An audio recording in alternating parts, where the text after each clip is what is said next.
Welcome to Surrender School.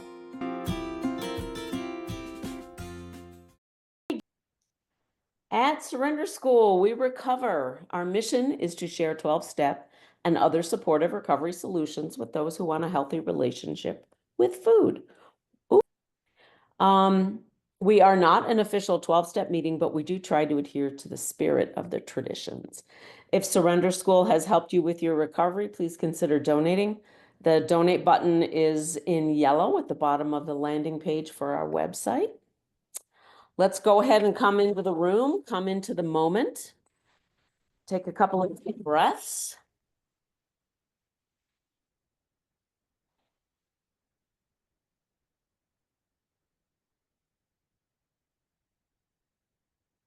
Feel your feet on the floor. Get grounded and present. Higher power, help us to set aside everything we think we know to leave space for what we have yet to learn. Okay, today's topic is what is the real goal of recovery? It would be interesting to see how you how this particular topic lands for you guys. Because it went in a little bit of a different direction than I thought it was going to go in when I first started writing it. So when I first came into program, all I wanted, all I cared about was to lose weight. Show me the food plan and I will do whatever you tell me to do, all for the sake of losing weight. Stand on my head, no problem. I will do that if it will help me lose weight. The deeper aspects of the program escaped me. Now, it's not that I didn't understand them, I just didn't care, because that's not what my goal was. My goal wasn't spiritual awakening by a long shot. The only thing I was interested in was physical recovery. I'm not saying that's bad or wrong, but for myself, I can't base long-term abstinence and recovery solely on the physical. It won't sustain me through life's ups and downs. So inevitably, because that was my focus and my goal, I would crash and burn, gain all my weight back, and leave program. Then after a while, I'd hit bottom again. I'd come back into program. I'd redouble my efforts. And then I joined a faction of the food recovery world that focuses almost solely on the food plan. There were a lot of rules and heavy, heavy punishments for not following the food plan perfectly. So once again, I was solely focused on the food plan, the physical. Losing weight was still my most important goal. I played around in these very food-focused food recovery programs for a bit. Inevitably, I crashed face first into the food over and over and over again, gaining all my weight back and leaving the programs. I danced in and out of OA for the next 20 plus years, still only concerned with weight loss, what the scale said. Now, to be fair, I learned a lot in those 20 years. I learned a lot about the 12-step philosophy. I learned a lot about 12-step history. I studied the big book and the AA 12 and 12 very intently. And I was amazed at how way ahead of his time Bill was in what he was writing. He was way ahead of his time. Sometimes, I mean, if you've ever read the AA book, Language of the Heart, and you read that stuff, and you think, this was a dude in the 1930s or 1940s. I mean, he was just philosophically, spiritually, intellectually ahead of his time. Now, he was not perfect and he wasn't a saint. and he was a philanderer and all that other stuff we've always heard about him. No human is perfect. That's why we can't use them as our higher powers. But he really was ahead of his time. And I was in awe over the way that 12-step groups have survived. Um, and they've only survived because they had the traditions. Without the traditions, I don't think they would have survived any more than any other group from the 1930s. But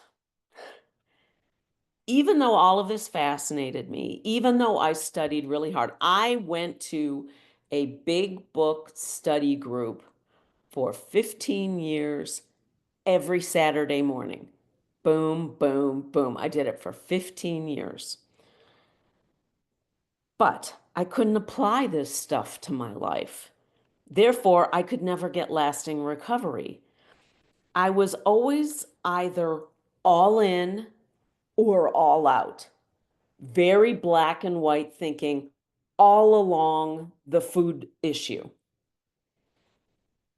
So I was either perfectly following a food plan or I was binging my brains out. Okay, there was no in between for me on this. But even my all in was pretty pitiful because, again, I was only focused on my weight and the scale. But I realized finally, after decades of skimming the surface of program, that my real problem was an inability to find and have a relationship with a greater power of my understanding. It really is impossible to truly work this program at a deep enough level to maintain long-term abstinence and recovery. You really have to have a higher power concept or something greater than you that you can rely on. You know, I had always been an atheist, you know, since probably about the age of 15 or 16.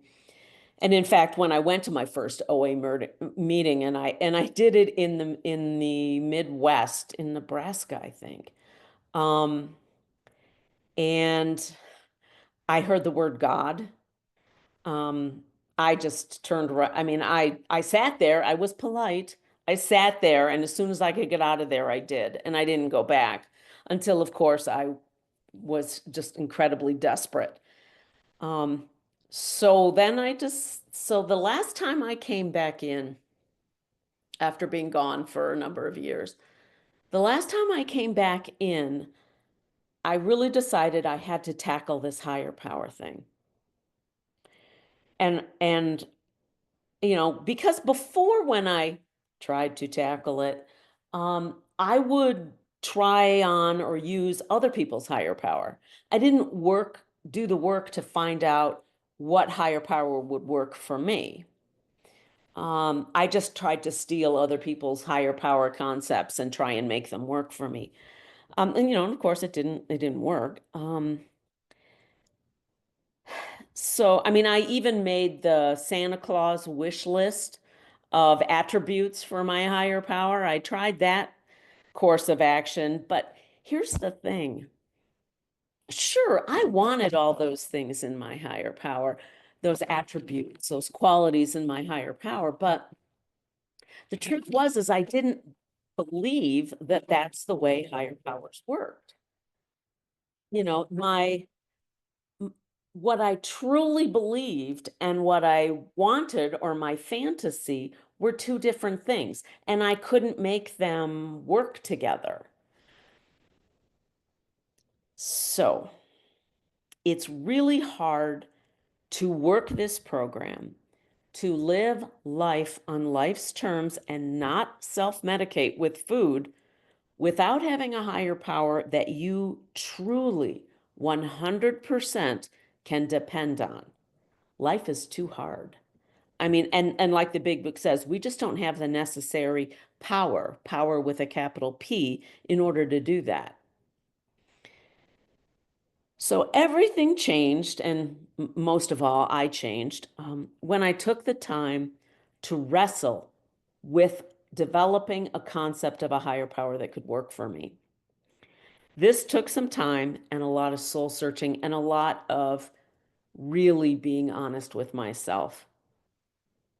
I had to let go of kind of my childish, sort of self-centered notions or really old learning about higher powers, and get honest about how I believe the world worked. Because I had to have, and this is just me. Again, I'm a addict and a very black and white thinker. I'm rather concrete. I'm rather literal. And I had to develop a higher power that could explain some things to me. That I needed to have a concept of a higher power that I didn't run into any conflicts with. And so as a result, sometimes it's hard for me to explain what my higher power is. Um, I don't have to be able to explain it. I don't have to understand it fully either. But it had to answer some certain questions for me. And we were talking about my career paths before before we started the meeting tonight. And one of in my first career path, I worked with a lot of Holocaust survivors. And when you sit across the table from someone who has numbers tattooed on their arm, it changes your worldview. And it changed my worldview greatly. And I needed to have a sufficient answer to that question for me. I needed to have a higher power where what happened there and in time immemorial, cruelty and barbarism and atrocity and all that stuff. I needed to have a higher power that would work with those realities. And that was really hard. So how I wound up doing this is I wrote on a series of questions that helped me develop a higher power that I could actually trust 100% of the time. And I'm going to share these questions with you right now. That's not to say that these are the only questions or these are the questions that you need to have answered. They were questions that I needed to have answered. But I'm just going to show you, in case you've had problems in this area in your program, as an example of the kinds of questions that it's important for us to answer about our higher power. Because the whole mystery thing doesn't work very well with me. Like I said, I'm very black and white and very literal. And so that was never a sufficient answer for me. And so I needed to have something that I needed to trust that higher power would help me and guide me. And so here's the questions. I'm gonna put them up on slides and we'll go through them. It's my time. Okay. What is right and wrong? What are my values? Where did I get them from? What is the nature? What is even the nature of morality? What does it mean to be a moral person? What is my code of conduct? Where did I get that? And I wanted to know, or I wanted to have a feeling for, I don't think we ever truly know all this stuff, but what is the nature of truth? How do I know when something is true? What is my evidence or proof of what I believe? And I'll tell you, how I act is the proof of what I believe. Not what I say, but how I act is the proof of what I believe.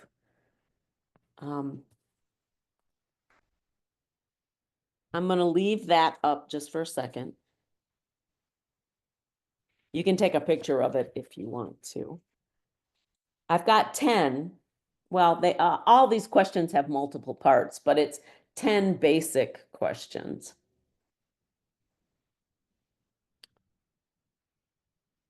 Okay, are we ready to, does it look like we're kind of ready to go on? Yes? We cool? Okay. All right. What is reality?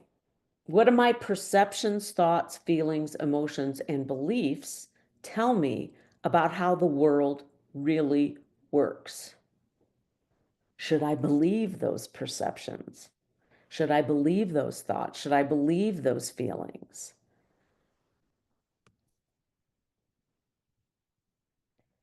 Another question is, how do I come to know something? Like, how do I learn and understand? And that was really important for me, um, because I've told you guys before, my concept of my higher power is very much as a teacher. Um, Teachers were very important people in my lives. And they were some of the safest places while I was growing up, because home wasn't safe and the playground wasn't safe, but my teachers often were. Okay. Are we ready to go on this one? Yes. Okay. All right. Next one. What is the nature of divinity? I mean, what is it even? What is divine anyway? I mean, what would my definition of divinity be?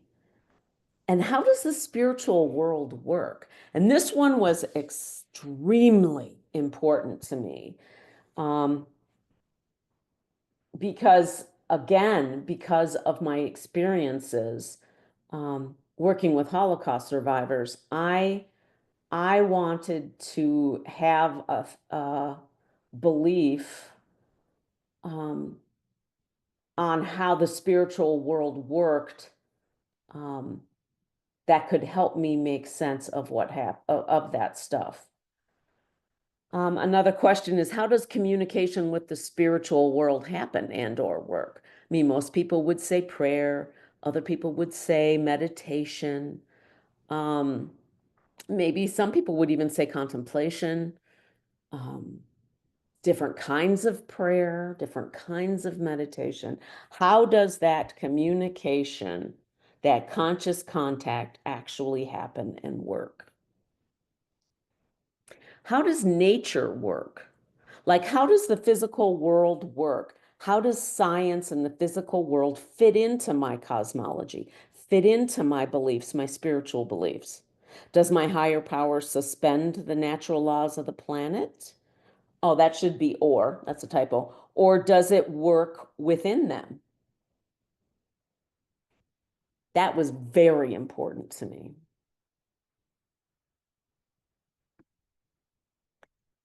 How does my cosmology explain evil in the world? What about when bad things happen? Or, I'm sorry, but this comes in my mind, or good things happen to bad people. Or even worse, when bad things happen to me or the people I love. What is the meaning and purpose of life? What's my sacred path, my calling, my mission? Why in the freaking world am I here? Why am I here? And the last one is, what is the essence of being a recovery warrior versus an addiction victim? What is the essence of being in recovery, and how does my spirituality fit into that?